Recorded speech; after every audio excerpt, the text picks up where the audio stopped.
Michael, when I first knew you, I don't want to date myself, but over a decade ago, you come to Washington, you attend World Bank, IMF meetings, and you meet with, bankers. I always find that really fascinating that they are so willing and able and to spend time with professionals like you who may be interested in their sovereign debt, let's just say, Yeah. or to learn about their policies or what have you. Cite as an example. I know recently you were in the Balkans. I think you already mentioned Serbia a couple of times. Yeah. What are some of the things that you and your team do in country? Is it really meeting with these bankers and meeting with, if it is corporate, you meet with corporations very much like an equity investor would? Talk a little bit about, give us an example of how you go about doing this. Sure. Yeah. So I'll target my comments on this for sovereign assets, because like when you're looking at corporates, it's different. And I'm happy to talk about that too. But when you're thinking about sovereign debt, there's usually like a standard set of meetings you want to have. You want to talk to the Ministry of Finance. You want to talk to the central bank. Maybe there's an IMF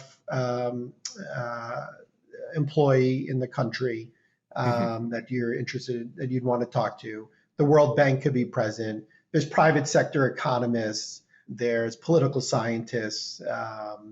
There's local business people. You kind of want to like have the conversations that can deconstruct a country into its various like component parts, maybe component policy parts, understand how a country got to that specific point in time and what policies are going to look like going forward. So you want to talk to as many people as you can. And everyone always talks about talking to the taxi drivers and stuff like that. And it's like, yeah, you want to have those conversations. You're at a restaurant, strike up a conversation with the waiter. You really just want to understand what's happening in a place to help you form a view. Personally, I think there's no substitute for just getting out on the road and traveling to countries. And we do these types of meetings over and over again. And then you meet with the same people at the IMF meetings in Washington, D.C., and other regional development bank meetings and the like.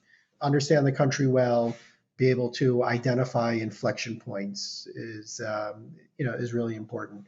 And that's, that's the work that happens when we're in country. And so before you go to these countries, obviously you already done a lot of studies, you already know it. So you target certain countries, like for example, you went to the Balkans, yeah, because you have already a view and you want to confirm that view or get more insight. Is that basically how that trip will help you? You want to confirm the view or you want to reject it. You don't want to just be wedded to a particular view, but you want to go and you want to learn. Like, we're students of the world and we want to understand, how the world works. And yeah, I'm describing it as like each country, it's its own little island, but they have neighbors and there's regional dynamics.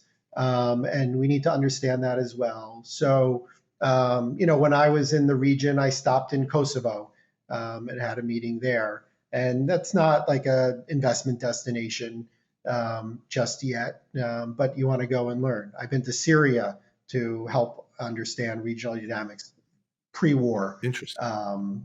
There was a glimmer of hope that they were going to start reforming the economy, sure. and you show up. One of the most fruitful investment destinations that I've been involved in over the last 20 years is the Republic of Georgia.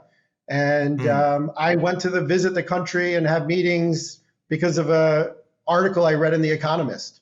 And I was just like really impressed with like what they were doing there, particularly under the economy ministry. And I was like, I need to just go and find out like what's happening here and learn. And, it's turned out to be a place that we've invested in the past.